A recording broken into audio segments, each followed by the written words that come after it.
Dr. Clotaire Rapaille, wow, what a pleasure it is to have you on. You're known for really helping people understand human behavior from a psychology perspective and leading brands to success, advising 50 of the Fortune 100 businesses on that. Where did you discover this passion for understanding why people do what they do? Yeah, first, thank you for having me. Thank you so much. I think that all my work is about the first imprint. The first imprint. When did you learn something? You create some mental connection that unconsciously for the rest of your life you're going to keep using. I want to start with one of my first imprint. I was born during the war, and after the war, my parents sent me to a Jesuit boarding school that was almost like a military environment. And I didn't care, at least I was alive. And then my first imprint was when once a week we had a shower. So once a week, all the kids will come, get naked, and we'll go into a little cabin where they could have a shower. And so I say, fine, I will do it like all my friends. I will go there. And I had a soap. That's my soap. And I was very careful about it. And so I went there inside and I start putting some soap on myself. And then the water came, so I wash myself. And the water stopped, so I didn't understand. So I keep putting some soap. And then I was full of soap. And suddenly the door opened and people told me, get out. So I was still full of soap. I didn't know that the first water was just to get ready and the second run of water was to clean yourself. Nobody told me. And I had 1 week to spend with my body full of soap. That the next week, when I had to go back to get a shower, I knew. I had learned. I will wait for the second run of water to clean myself. So, you see, I think this is something very interesting. Is that you learn faster when nobody tells you the rules. When you get the consequences of not understanding the rules, then you learn very fast. Part of my work was in anthropology, and I had to spend some time with some Indians in the Mato Grosso and the Amazon in Brazil. And I didn't speak their language. And I was staying there with them for several weeks at a time. And I survived. Why? Because I remember the shower, my first imprint of shower. You better watch what other people do and be careful of what you... It's so interesting. My first training was not in psychology. It was in survival. Learning the rules, even if they don't tell you the rules. And then, of course, I start working with autistic children. So children that don't speak. I didn't care. I didn't need them to tell me their problems. I was just watching and feeling and connecting with them at another level. And so this is the ability we have lost because we think too much. Jay, which is a great child psychologist, taught me that intelligence is what you do when you don't know what to do. So we think we know.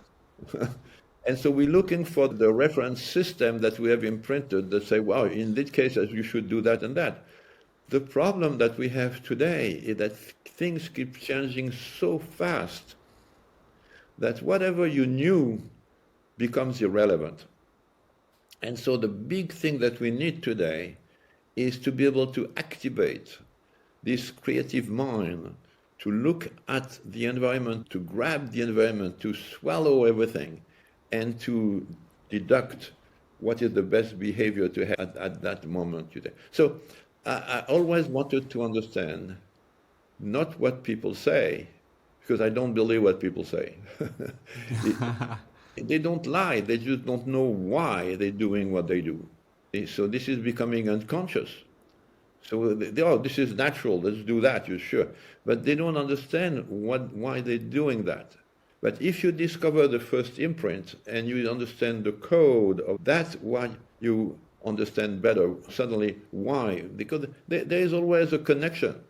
Everything is connected, but we don't see the connection. So that's my work. Working with autistic children, they don't speak usually. And so you see, it's just like I was watching their behavior and I was trying to understand what they were trying to tell me. I had a little boy called Arthur, and he wanted some hot chocolate in the morning. Every morning he wanted a little. I was working with autistic children at the time. So he wanted a bowl of chocolate every morning. And I will ask, Arthur, how are you today? Of course, he never answered to me. And he takes the bowl of chocolate, and sometime he will take it and put it on his head, and the chocolate will fall on his face. What was it trying to tell me? I'm up to there with your questions. I'm not feeling too good. I think they're going fully on me. If you read the behavior, you understand a lot of what people, that's why I like animals. I like animals very much because animals, they are reptilian, they survival, they don't have you can train them, of course you can train them, they still have a very basic relationship. So my work is to try to go into what I call the reptilian brain. The reptilian brain, we're born with it. Nobody needs to teach you to breathe. Children breathe right away, yeah? And nobody needs to teach you to eat. You want to eat right away. So there are some basic elements that don't need to be learned. And that's what is so interesting to me. What are the imprints we have in our mind that tell us, and that's part of the culture. That's why the culture is so interesting, because from one culture to another, you get different imprint. Let me give you an example. I did study cheese. Of course, I was born in France, so cheese is very important. And I was working for a French company that was trying to sell cheese to Americans. And the French attitude toward cheese is, the code is, the cheese is alive. So how do you learn that? First of all, my mother will go back to buy some cheese in France, and she will open the camembert and start poking it and smelling it. And so what is she doing here? Americans are really, they're offended when they see somebody touching and picking, and you look at that, there is other people's fingerprint because other people have done it before. Wow, this is horrible. Yeah? No, but there is a reason why people do that. And the reason why is because the code, the cheese is alive. So the culture tells you, don't eat a cheese that is too young. It's not ready. Don't eat a cheese that is too old. It's too late. But eat a cheese that is mature, that is right at the right time to be eaten. And so the culture taught my mother to read the edge of the cheese. What she was doing, poking, is because if the cheese is like something hard, it's too young. If it's like this, it's too old. If it's like this, it's good for eating today. I have a place where I go buy some cheese in France, and when I say, I would like to buy a camembert, and his question is always, for when are you going to eat it? Interesting. Nobody asked me that in America, and I will explain why. But in France, okay, I'm going to eat it in 2 days. Okay, 2 days, okay, it takes one. Or right now, okay, well, take this one. So, it will choose the cheese according to the time I'm going to eat, because the cheese is alive and it has to grow. When I became an American and I tried to eat some cheese in America, I did some work on what is the first imprint of cheese in America. And what we discovered, it was the cheese is dead. The cheese is dead. Americans eat dead cheese. What means dead? It means pasteurized, and it's illegal to sell a cheese that is not pasteurized. So safety is number one in the American culture, not taste. In France, there are 800 people that die every year because they eat a cheese that is not pasteurized. But they don't care. The risk, enjoy the pleasure. We know that. But so now, will you look at what Americans do? And they never poke, never smell the cheese. They don't want to smell corpse. And they buy the cheese, and the cheese is wrapped up in plastic, like if it was in a body bag. Of course, it's dead. And then they take the cheese and they go home. Where do they put it? In the morgue. The refrigerator is the morgue. When do they eat it? Doesn't matter. It's dead anyway, so you can eat it anytime you want. And so this is very interesting to see that what people do has something to do with the first imprint they have. And most of the time, they forgot that first imprint. So they think this is the way it should be, and that's it. You've touched on a few things. We live in a very busy world with lots of information and a lot of choice. Not every product, there are so many, thousands of variations. How do you encourage people who have brands or have messages to connect to that, to what people connect to? Podcasts, for example, there are so many podcasts, and you talked a lot. It's so fascinating your work, the way you link what people really have a relationship with different things. But podcast, here we are today. We know we're here to open people's minds up, inspire. It's a busy space. What's the code behind that? Do you feel that people should actually connect to? Yeah, I think that first of thing, don't try to have an intelligent answer. We have three brands, the cortex, the limbic, and the reptilian. And we stuck into the cortex. We think we are intelligent, so we think too much. And we forget about the reptilian. So this notion of podcast information, we're surrounded by all the information. I am in France. I don't watch the news. I don't care.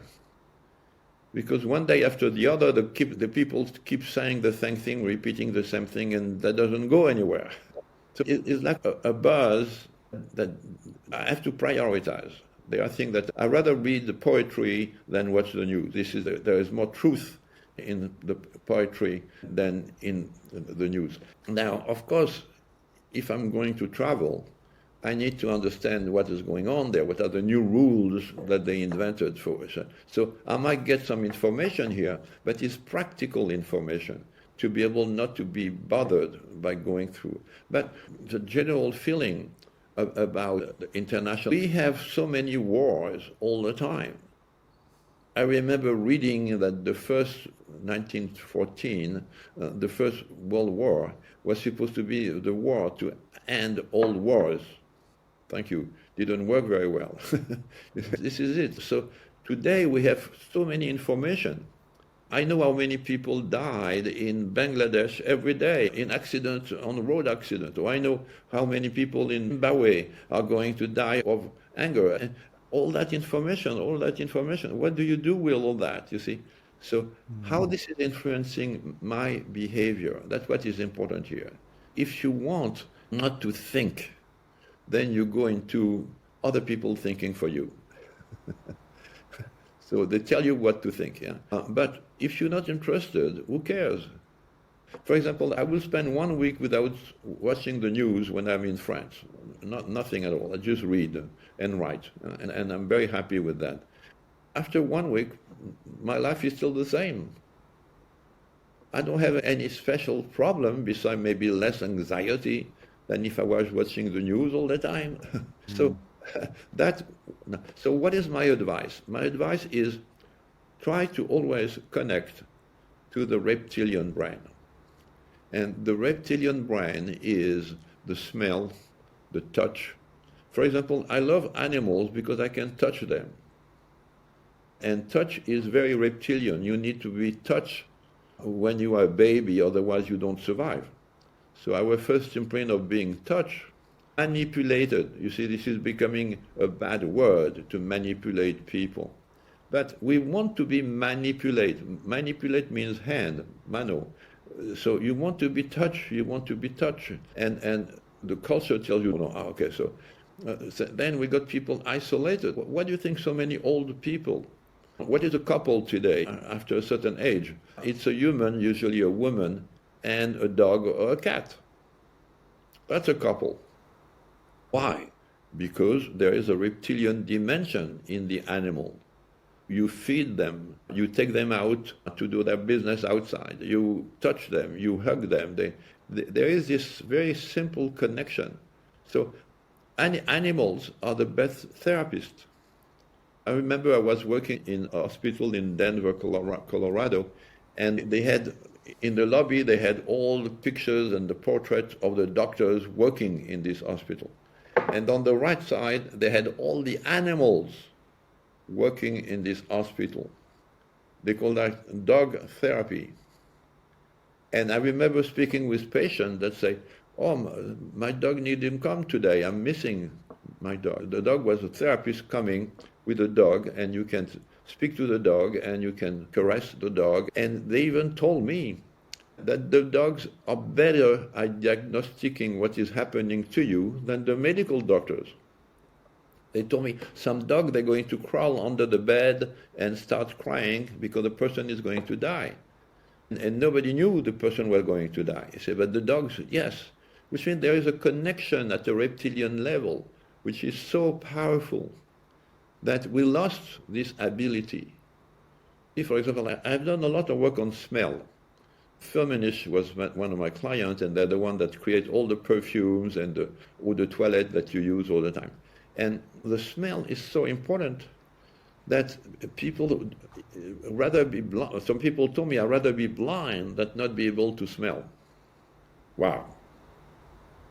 And why? Because if you don't smell that is bad, you might eat it. So it's a survival priority. When we are baby, we don't see, but we smell. The smell of the mother is so powerful for survival.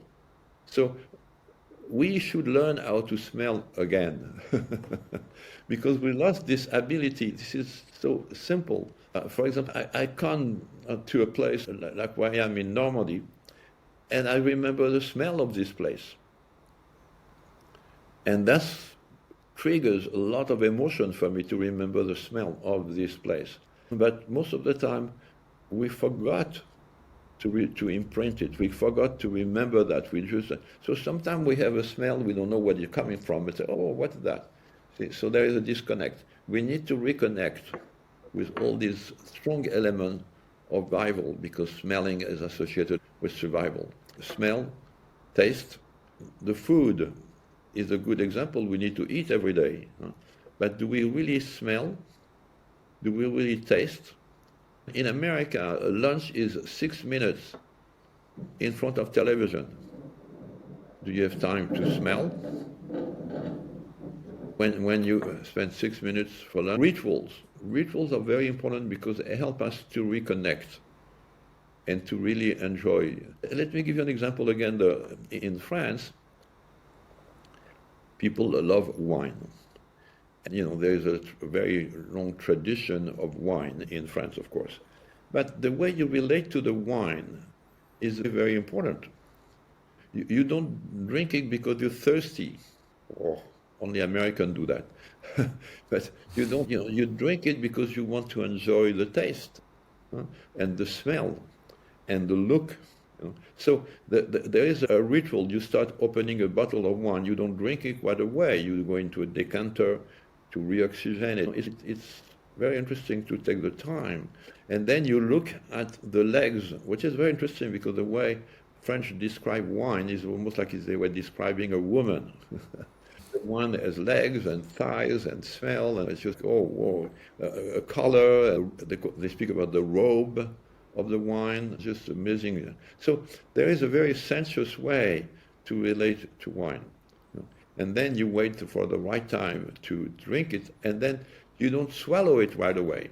When you go to visit vineyards, they give you a bucket, and you can taste the wine, and you throw it back in the bucket. You don't drink it. You say, because if you drink too much wine, then you get drunk and crazy. But the problem that we don't understand is that this is wine, and it has a pleasure in itself. It's the pleasure of the wine, the taste of the wine, the smell of the wine, the color of the wine. It's not just the alcohol.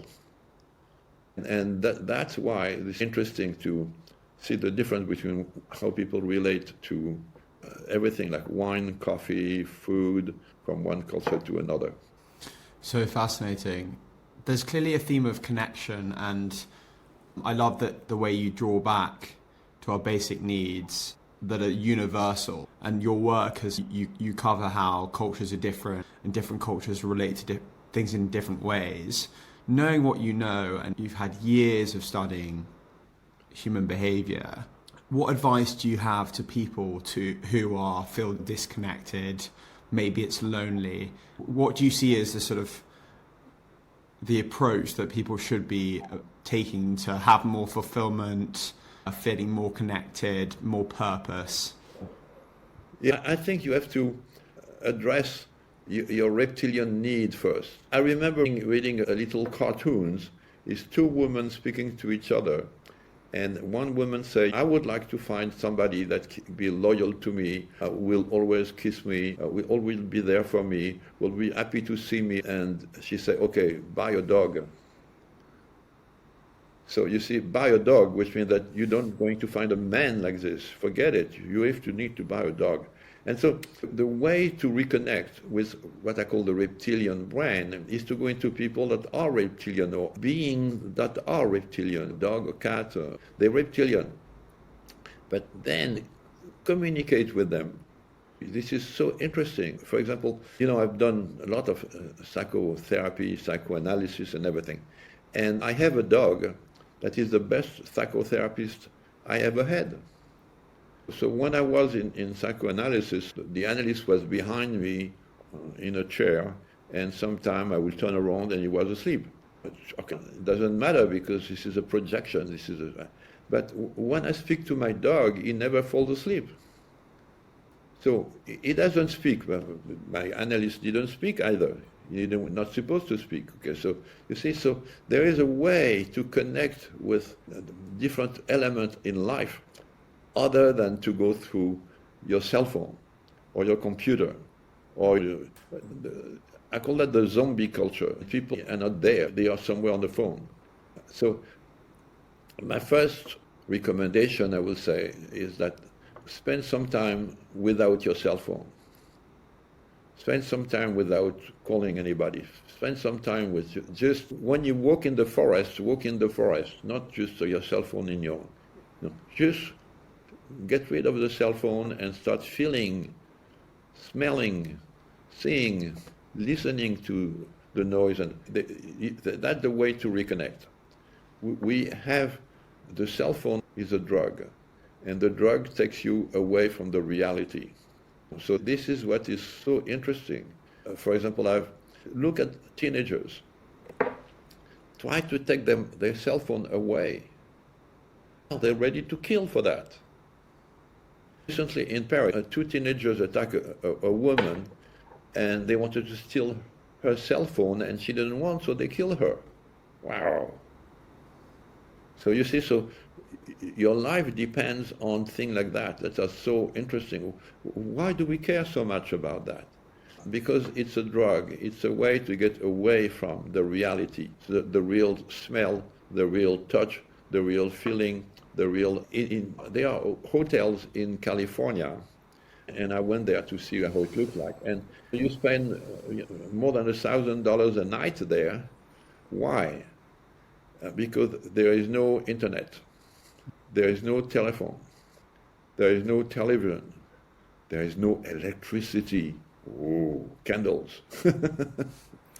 And that's why you have to pay $1,000 a night.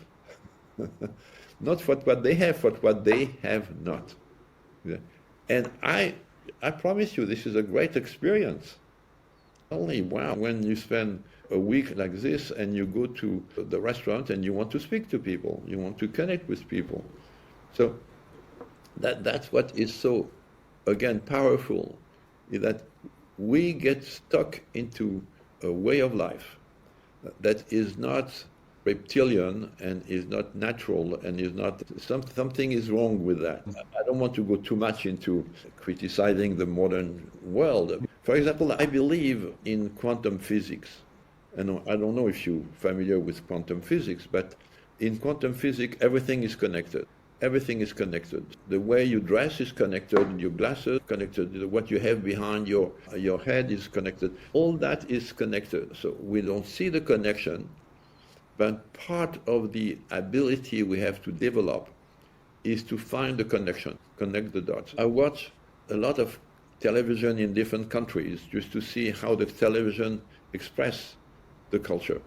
And when people go on television with a tie and a shirt and they're shaved, that's when you look at television today in France, it looks like on purpose they want the hair to be in all directions, they are not shaved, they dress with a t-shirt. What's the message that they're saying through that? Of course, this is a rebellion against the parent that say you should be clean and you should be dressed up and you should be... But I remember one of the young guy working for me for a while, I say, hey, you should not dress like that. Just why don't you put a jacket and a tie? And he did it, and he said, it's amazing because once I'm dressed like that, people react differently to me. I say, yes, of course. So you see, again, this is something we're losing. We think that when you see all these billionaires on television coming from California with a t-shirt, the costume with the black t-shirt, why? Because this is a statement that they make, and the statement we reacted that I don't want to be like the people that are supposed to be like. I want to be different. But you can be different in a creative way. You don't need to be rejecting the culture. That's so fascinating how you talk about connection, and it's so complicated. And people talk a lot about the gut and how important the gut is in terms of making decisions. And I bet that's very relevant for certainly what you've been doing. The way you were talking about smell, I went on a walk once with a woman photographer who was close friends with the Dalai Lama, and she taught me this meditation exercise where you spend 2 minutes just focusing on smell, and you try and absorb everything about the smell. And then the next 2 minutes is about touch, and then the next minute about sound, and just completely focused on only that. And it's clearly it is the primal need is connection. How do you advise people to, for example, who we spend time with? Do you have views or learnings around, on one hand you've got friendships, and then on the other hand you have relationships? How do you advise people to make better judgments with who they spend time with? And part of that might be relevant to actually our own ability to work out who we are. Yes, absolutely. This is very interesting because my work was working with autistic children at the beginning and then applying that to everyday life, realizing that everyday life we can do that. How do you choose people? Because we choose. Unconsciously or consciously we choose. If I'm here today with you because I choose to do it. Now, how did I choose that? I didn't smell you. So you see, what are the elements of my choice? The same when I want to buy something, I want to go somewhere. There are too many elements, and I just go back to something that's familiar, something simple, something that just resonates with me. And that's what customers do. They just go something that resonates with them right away. So the point is, try to see what are your tools that you have to make your choice. What are the things that you do? For example, if you only choose things with the price, okay, that's cortex. Numbers is cortex. I love my wife. I didn't ask the price. This is something that goes beyond the cortex. So then the emotion. What triggers an emotion is reactivating a first imprint of a first emotional imprint. So emotion is very key here. For example, when I work with mothers and children, I say, if your child never cries, that something is wrong with the child. If the child growing up a little bit doesn't break anything, something is wrong with your child. He has to break to find out if things are breakable. I know it's not pleasant for you because you have to clean. You understand that you have to go through that. So what are the things that you have to go through to make a choice? And sometimes you don't have the time. You have a list of things that you should do, but you don't have the time for that. So you're going back to some basic, simple things. And for example, intuition. Intuition is a very, very important element. Usually, women are more intuitive than men. Men are too rational, but the intuition is so important. Intuition is the way to trigger into your emotional bank account. You have all the emotion inside, and you can reactivate some of them. You have an experience, something of that. You meet somebody for the first time, and you don't know why, but this person, you like this person.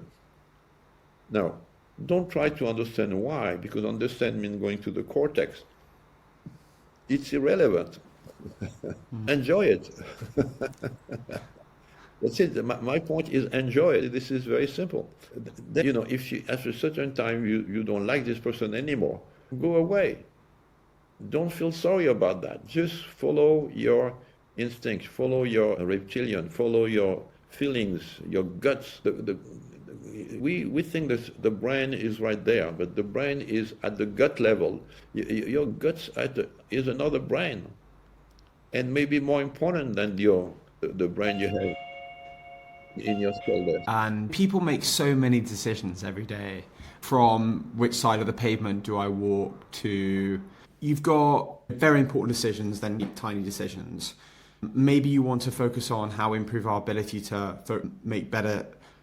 think better about the big decisions. But how do you, if we've got people listening today, how do you want them to be equipped? How can you equip them to make wiser choices? This is very complex. It's not a very simple question what you're asking me here. How do you know that you're making the right decision? You never know. You never know. You see, what I learned studying quantum physics is called the uncertainty principle, the Heisenberg uncertainty principle. For example, when you want to understand somebody, there is who this person is, and there is a momentum. But this people, for example, what is your momentum? Where are you going to go tomorrow? What are you going to go when you age? So we pay attention to what the person is today, which is usually the dead part. This is finished. This is the past. And we don't pay attention to the becoming. What is this person becoming? Heisenberg uncertainty principle is that you cannot know both where this person is and at the same time the momentum. So if you want to understand the momentum, you have to destroy or ignore where the person is.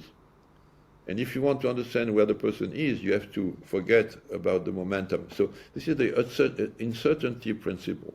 We're very weak and primitive in the way we read the world. This is where the big mistake was to think that science helps us to understand the world. No, science's cortex doesn't understand. My dog understands better the world maybe than I do. And so the point is that you have to reactivate your, how can I say, animal dimension, I would say. Trust yourself, but don't trust your thinking. Is trusting the news on television or whatever. This is ridiculous. You don't. But trust your feeling, your guts, and your emotion. That's what is important. Reconnect with your guts and your emotion. And I think this is so important. You see, I like some element of the French culture. I don't like everything about the French culture, but I like some element about the French culture. And they try to sell products through one very simple word, pleasure. Oh, pleasure. American is no protein, no calorie, who cares if it's no pleasure? So if your priority in life is how much pleasure you had today. Oh, interesting. So you're not eating for food, you're eating for pleasure. You're not drinking for alcohol, you're drinking for pleasure. You're not meeting people for interest or whatever, you're meeting for pleasure. The pleasure to be together, the pleasure to have a nice discussion, to have pleasure to have whatever it is. It's always very sensuous. in a sense that even if you speak about poetry or literature, there is a sensuality there that is to be reconnected. It's not just intellectual. The danger is always, we say, we want to be intelligent. Oh, I don't know if I want to be intelligent. We want to know everything. Oh, there are things I don't want to know. It's very simple. I remember going to the university and I spent some time in medical school, and we had autopsy, and I think, I don't really want to do that. I don't want to go inside the guts of a woman. No, there are things I don't want to know. And I think this is so interesting.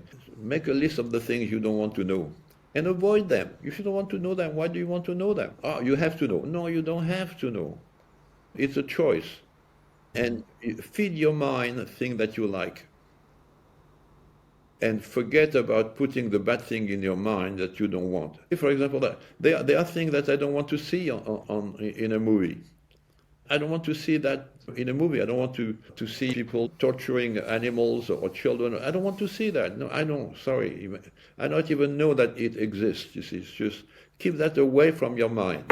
And you feed your mind like you feed your body. So we are very careful about what you put in our body, but we're not very careful about what we put in our mind.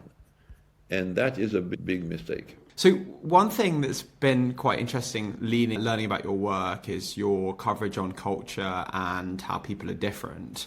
And certainly what I experience is that people are not as welcoming, I think, in some ways as they should be with regards to how people behave and how cultures are different. Yeah. And people get very nervous of making generalizations, which there's good reasons to be about. But for example, the Brits being over polite, perhaps not being truthful, and the Dutch being very direct. I'd love your view, having studied culture so much in human behavior, if you could portray what you want and taking the best from different cultures around the world. So maybe it's drinking someone, like a French person, and working like a German, or treating people in a way that someone from Japan would treat them, that kind of thing. Yeah, we call that best practice. Best practice. What are the best in a given culture that you might want to preserve, keep, or maybe add to your box of tools if you want? You don't really invite friends to come to a German restaurant. Why wrong? What's wrong with you take them to a French restaurant or sometimes a Chinese restaurant? So you see, there are some elements that are associated with the culture. Unconsciously, we think about the culture this way. For example, I believe that the notion of quality is so Japanese. That's why usually when you get a Japanese car, it starts in the morning. I remember a long time ago, the number one problem we had with cars, especially American, where they would not start in the morning or something like that. So now quality is now. But I remember for a while, the notion of quality control was Japanese control. Japanese very powerful on the dimension there. The German is engineering. So you want to have a BMW, or you want to, and now Rolls-Royce is a Japanese. Sorry. Rolls-Royce is German. It's a German engine, like the Bentley. So the British were very good in creating this kind of prestige. They lost their engineering, and now the German took over that dimension. See, it's so interesting that there are some solutions available in the world if you look at different cultures. I remember some people telling me, we cannot work together because we don't speak the same language, or we have to. No. I said, look at the Swiss. Switzerland is a fantastic example of how people with different languages can speak. There are 4 official languages in Switzerland. 4. The French, the German, the Italian, and the Romanche. Not too many people, but Romanche. So legally, a document is supposed to be in 4 languages. Wow. And Switzerland is very nice. It's a very nice country. I really enjoy it. People are nice, but they are different. The French, for example, the German are afraid of the German Swiss. They say they're more German than we are. So it's like some people take a quality from a culture and exaggerate it in some way, and can then that the German Swiss are more German than the Germans. So in the same time, they are quality, they are superiority and inferiority in some way. So for example, I did a lot of work in Switzerland and I love Switzerland. But when I want to have fun, I go to Italy. There is a little statement that I read recently. I don't need psychotherapy. I just need to go to Italy. That's amazing, amazing. The French hate to remember that Italy was number one in cooking and in pleasure, and a lot before the French.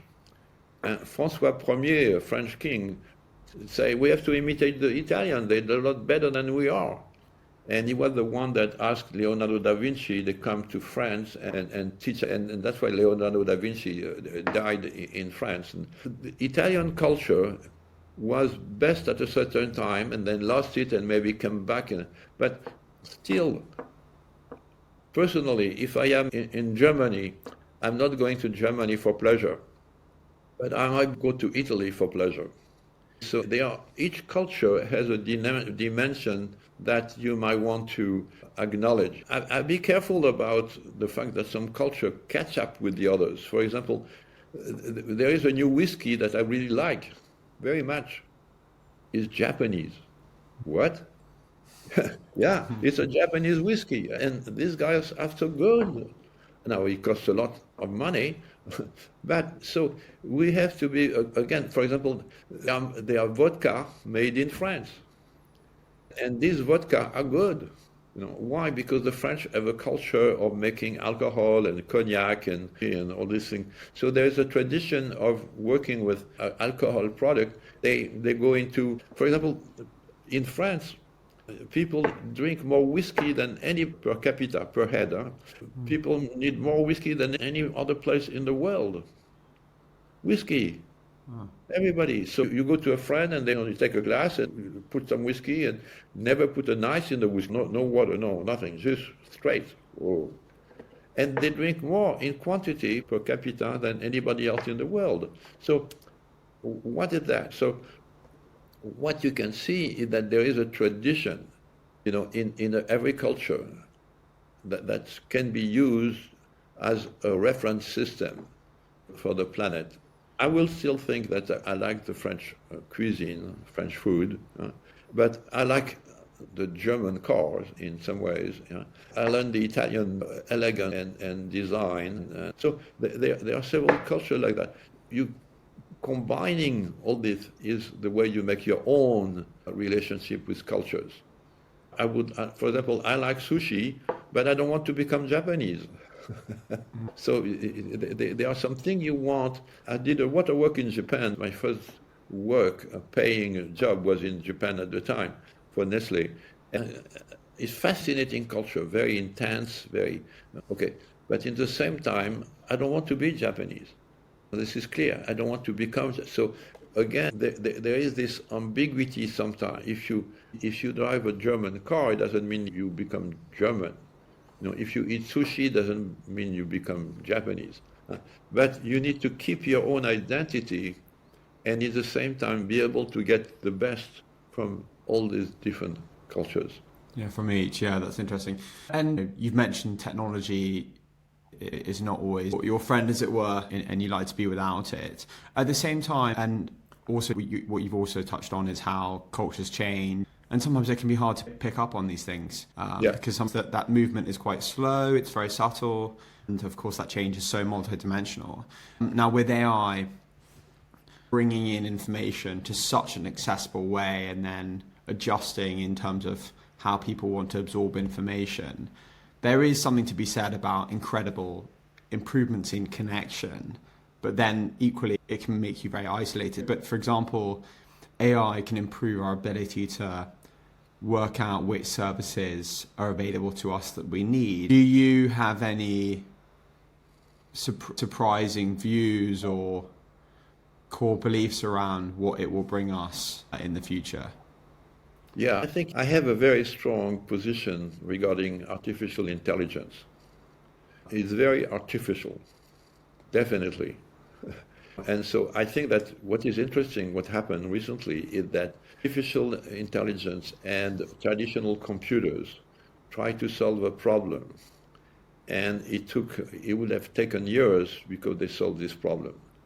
Then some company like Google and others had a quantum computer that doesn't actually think the way artificial intelligence think. Artificial intelligence take a path and repeat it and exaggerate it. Quantum computers, they go in all directions at the same time. All directions at the same time. The quantum computer could solve a problem in 90 minutes that will have taken years for the traditional computer. And my point today is that we have to stop thinking that old computer. And we have to start thinking like quantum computers, of course. We're going to develop quantum computers and we're going to develop people that can think this way. I can predict that we will find cure to cancer, this is the way to go, not the traditional computers. And so non-linear. Intelligence is just like going fast in the wrong direction.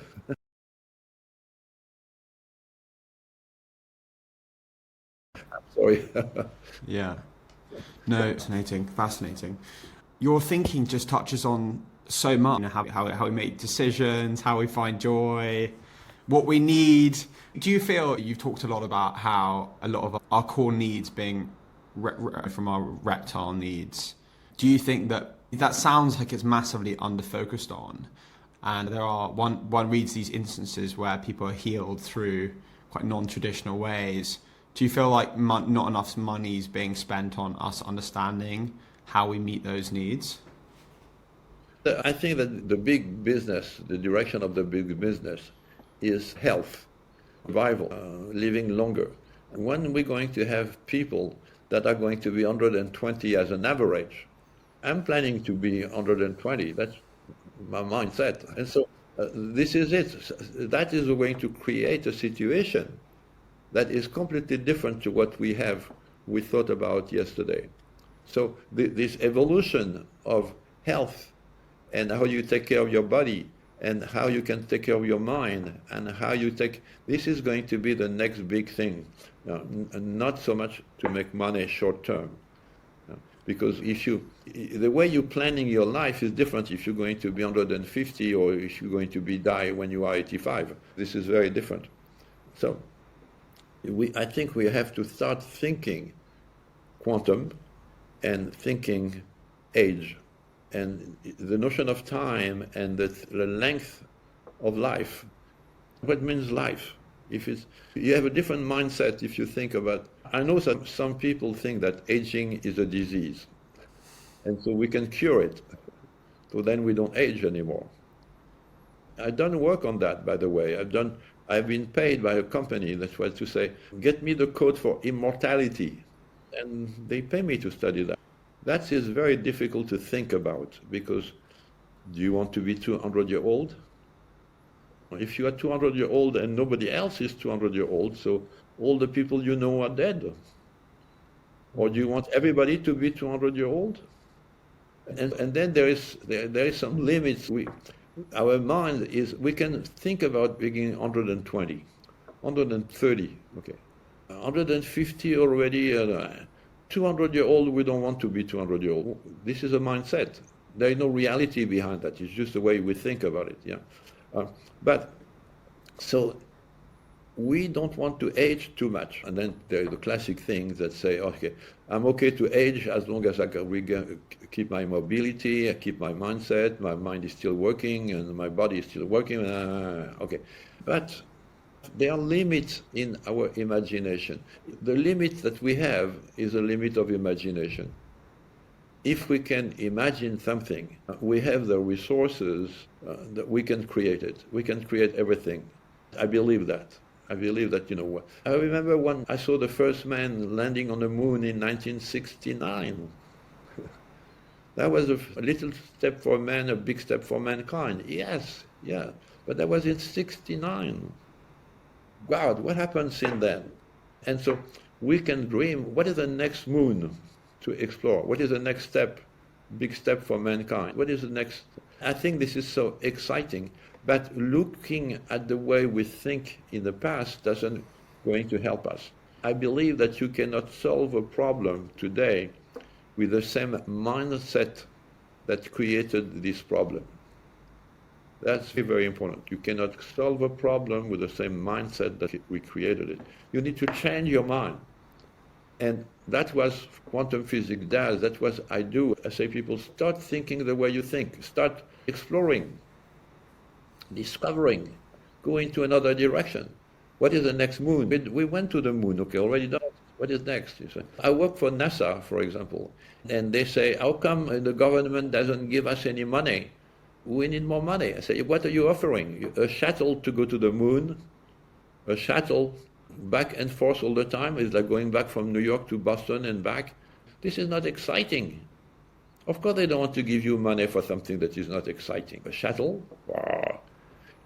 Try to do something that is impossible. Oh, why?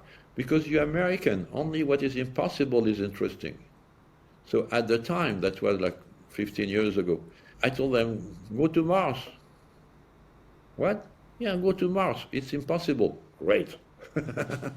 That's what you should do. Look for the impossible. Get money for the impossible. And that's what is so fascinating here. I think we're not interested in what is impossible anymore. And too bad, because that's what the future is. So fascinating. And you made me think of some advice, which sometimes one comes across, which is think like a child. We're so conditioned to accept things for being true, which aren't necessarily true. Absolutely. And it's funny, the smartest people I come across, at least my perception of the smartest people, are those that they question things the whole time. They're asking really basic questions. If progress is understanding more about the world, we need to be embracing a culture where people can ask really basic questions. Yeah. One of my books that I never published because there's too many secrets there that I didn't want to share to people yet. It's called Wisdom of Madness. Wisdom of Madness. You have to be crazy at a certain time and proud of your madness. Okay, we're going to fly. We're going to go to the moon. This is crazy. Then one day it's not crazy anymore. It's done. But madness is very important, because if you're afraid to go into madness, then you're afraid to see the future. You're afraid to see what is going to happen. I believe a lot of people that are crazy until we acknowledge that they are geniuses. Someone very intelligent once said, if you want to be really successful, you throw fear out the window.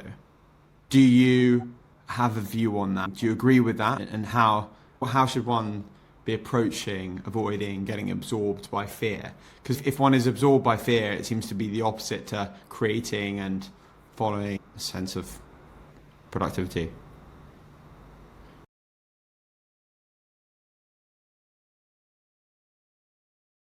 Yes, this intelligent, successful person said it's important to throw fear out of the window, à la poubelle. Yeah. And I just wondered if you had any thoughts around that, and if that was important. Absolutely. I think that people should be afraid not to be crazy enough.